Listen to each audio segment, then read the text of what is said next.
Hello. What's up, guys? We are blowing off some doors as of lately, as the way that we like it to be, because that means there is growth. So we're jumping into Codependency. codependency. There's a very loud vehicle driving by. We picked this spot because that wasn't really going to happen very often. Well, it did. We're But gonna be there is here. a pretty scene behind us. It is not. It's nice nature. I like the grass. Shooting off the side of K Road today. So, codependency is not quite what I thought it was. When you first hear that, I hear a lot of depending on your family members, depending on people financially, blah blah blah. So last year when I lived alone, I was like, yeah, I finally broke my codependency. And no, I did not. I broke my financial codependency. But what I did not do was break the codependency of needing validation from others, and needing others to just tell me how to be. It's a difficult part of growth. I've been back and forth with self-confidence a lot of my life, and the more that I find that and I'm confident in having that self-confidence, I realize what I lack when I'm not strong in that department. And that is where validation comes in from, other people, and it weighs you down. Other people's things could weigh you down. That's where we're going with this. And so Chris and I grew up in a lot of what I'm taking a course right now in codependency. So that's where I'm getting a lot of this information right now. I'm really excited to it's like a 30-day course. I'm going to take longer with it because I like to let things sink in. But some of the reasons you and I have some of the same things is because we grew up similar. Yeah. Codependency is defined as a loss of self by caring and doing more for others than I do for myself. Something that I feel quite often with codependency is feeling like I'm losing my own identity. Mm-hmm. It's almost like enmeshment. I think that's what it's called. Yep. Unless I get to do what is making me feel like I have to do everything for everyone. Does that make sense? It does. Okay.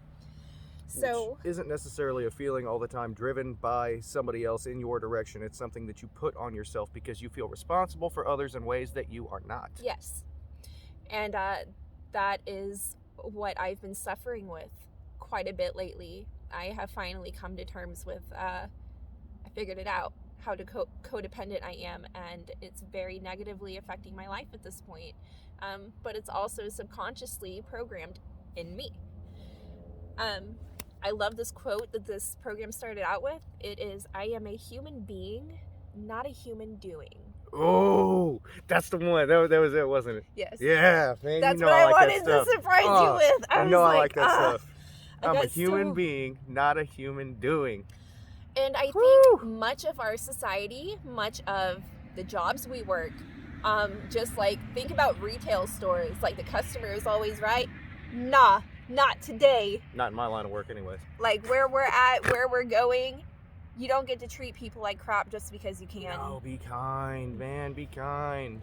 And it's just, I have been in a caregiver role from a very young age, whether that be to my younger siblings, just like you, taking care of John and I throughout the years, finding us places to live, being the parent for us.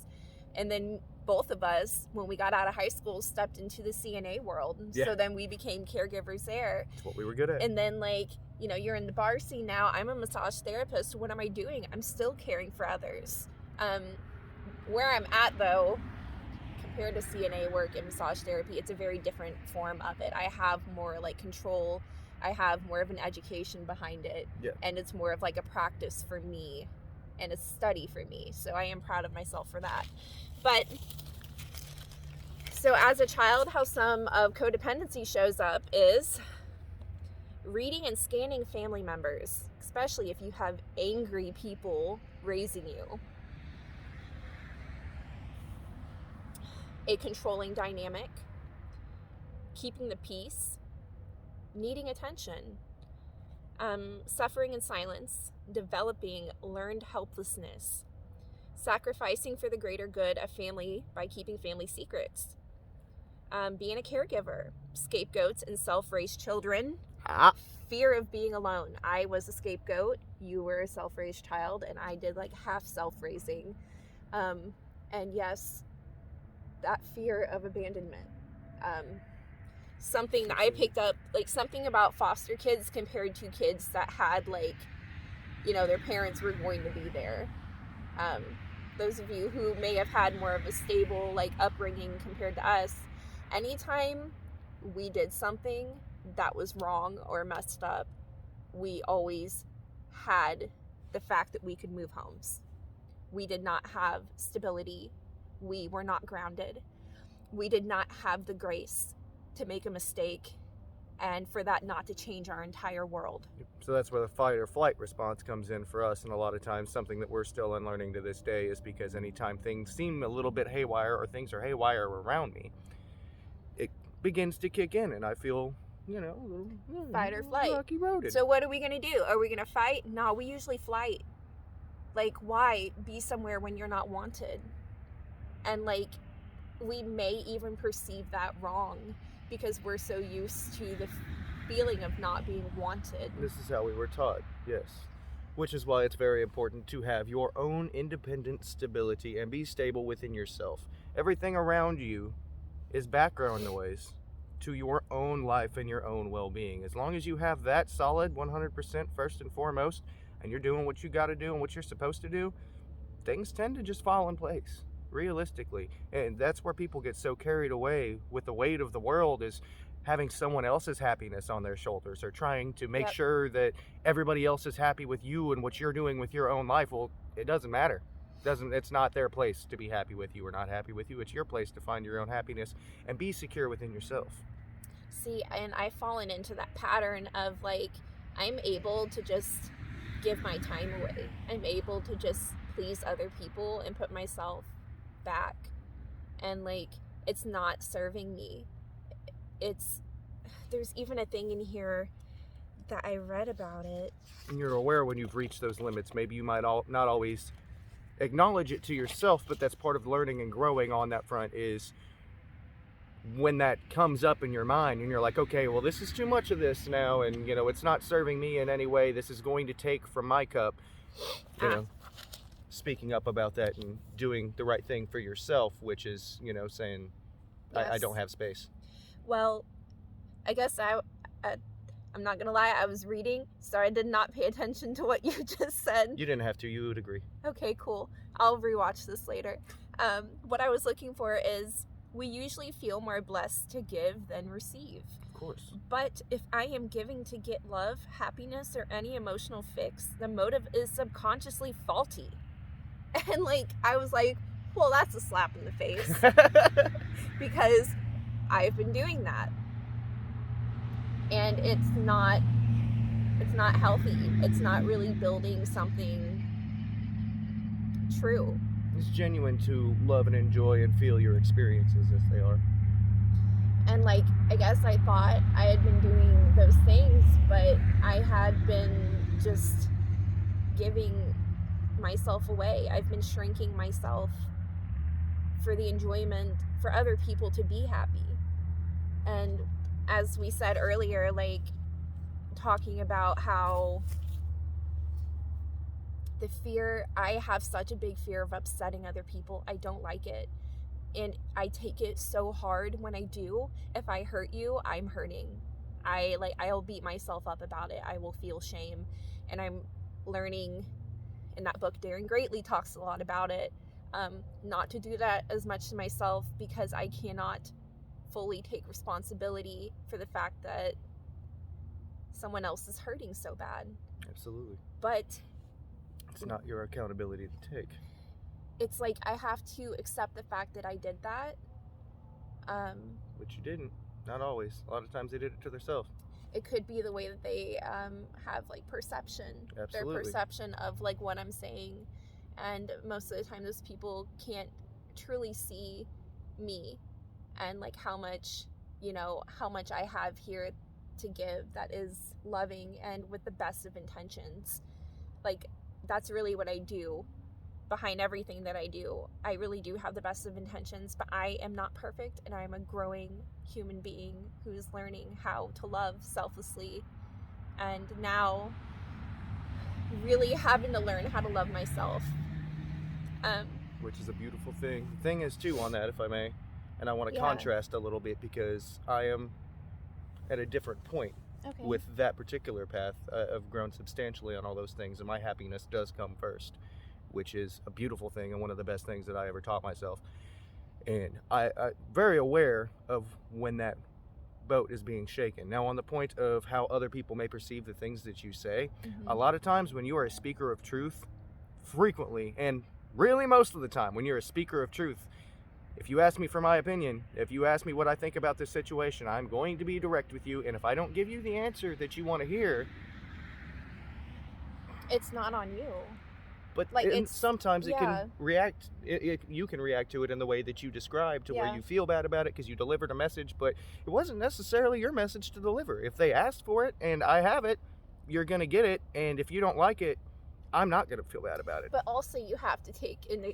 There's so many but alsos here. But also, you have to take into consideration that is just like our opinion. That is our truth. Well, is your truth different than our aspect. Truth? Yes, very true. But still, a realistic aspect. Everybody is so completely different. Literally every makeup of a human being, emotional, biological. You and I have the same mother and father. Word. Look at us. Do we look alike? I don't really see us looking alike. Like, a little bit. Your hair matches my jacket. All right. But yeah, going back to where we were at earlier, if you don't mind. Yep. Some more things as a child to know that you may be acting out codependency in your adult years. The early death of a parent and childhood trauma rewires the sense of safety in our limbic system and other parts of our brain. We seek safety in places and ways that don't serve us well as adults. I think that was the end of that stuff. Sure I'm like going through my notebook. I do like where we were at. Yeah, because we don't have to tackle it all in one sitting. No. So most of what we have, to kind of wrap summary on a lot of what we've already touched on, is people pleasing. And that was our discussion before anything else, is making sure your own sense of safety and security and well-being come before that of others. Yes. That if somebody is invading your safe space, or if you're giving too much and you don't even realize it to somebody else, your body will tell you. It's important to recognize those things. Your emotions will tell you too. If you're feeling unsettled, and like I've learned that if I'm feeling something consecutively more than once and I keep talking myself out of it and keep saying like, no, like telling myself, no, you don't feel that way. It's wrong. And like, that's how I feel. And I have to really start showing up for myself, because it's not fair to me and it's not fair to other people. You got to rationalize these things. Everybody's accountable for their own actions, for their own well-being, and somebody else's well-being not being intact is not my problem or responsibility. I hope to help, but I can't give up my own sense of security in those situations. You know what I mean? And that's all I feel like I've done, is I've given. Well, I've done a lot of it too. Just keep giving. And like, I gotta figure out a healthy way to do this too, because whenever I started my healing journey, like, it's inevitable that you may be a little bit rude or mean for a minute, because like you're just now learning boundaries. It's part of the learning process. It is. One of my favorite things is Albert Einstein wasn't good at math when he was born, but you know, look at the way he finished up, because he learned and he grew. Something else with that I wanted to touch on is just like the upsetting other people thing. Most of the time they already upset. It's just like I fear other people being upset so bad, and I think that's just because of how much I was punished. I prefer not to make waves, and it is painful when somebody else is upset on what may be perceived as my account, but realistically, if you're standing by yourself and these people care about you, then they're going to be understanding of why you had to be honest. Yeah, very true. I guess I am just seeing the one-sidedness of this, because I am very much still stuck in that fear of upsetting other people. The world's burden is not on your shoulders to carry, per se. And that's a difficult thing to work past. That's something that I still work on, but I've definitely made a ton of progress on, because I know when this stuff isn't mine. That's not my problem. That's not my issue. That's not my deal. If I can help, I would love to help, but not at the expense of harming myself. That is where boundaries are drawn. Boundaries and codependency and people pleasing are just all so intertwined. Everything that we talk about is so intertwined. Building blocks. I really, really love this journey, and It's I a love beautiful being journey. able to talk like freely about it with you guys. And like, thanks for always, like, we have quite a few of you that keep tuning in, and like, thanks for the support and for hearing how our brains work. Isn't it interesting? I think it is. My favorite thing is to sit down on a couch and talk with somebody for 2 hours. Just tell me about your brain. I want to know how you work. What are your tics? What kind of music are you into? I love the details about the close people that I'm with. Vibing and enjoying our life is what we're supposed to be doing on this earth. Yeah. Not living in fear and controversy of others. Yeah. Or even of ourselves. So I feel like we've done a really good job on this process and growing, and we continue to grow, and we grow and learn with other people. And I wouldn't trade it for anything. That's where I draw my peace, you know, and it comes from within myself. Because if I'm not happy with me, then I can't, you know, that's step number one for anybody. You got to be happy with you. I love me. I love me too. She's a little distant right now, but it's because I did the thing again. But she'll come back and we'll vibe again. And I know more now than I did.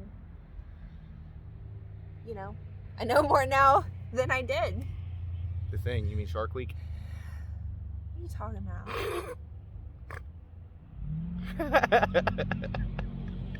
Women, aren't you tired of this shit? People? Oh, I did. Sorry. It's okay. Alright. I'm good with it. Yeah. Good with it. We love you guys. Thank you for tuning in continuously. Make sure to stay self-aware, man. Do those checks. We're going from codependency to self-actualization. Aha. That is what this process is called. So, like, we may do more videos on this. I'm really, really digging this program I'm into. So, big digs. Ready to share it. You will migrate many places in your life. It's important that the dark places, you don't unpack your stuff and stay there. Move right through them. Bliss. Flow, man. That is Flow. change. Like, it's a beautiful thing to have, like, to be able to adapt and to keep changing and, like, to live for, like, the now that you're in right now. A lot of us, I think, fall into vices. Like, you know what I mean? TV, video games, all of that. Like, it's all good and well. It is distractions. And, like, sometimes I need to distract myself a little bit more because I can sit in here and just sit in here a little too much at times. Yeah. But, like, everything is balance with living. So, find your balance. All right. Okay. Midwestern goodbye. Much love to you guys. Bye. Until next time.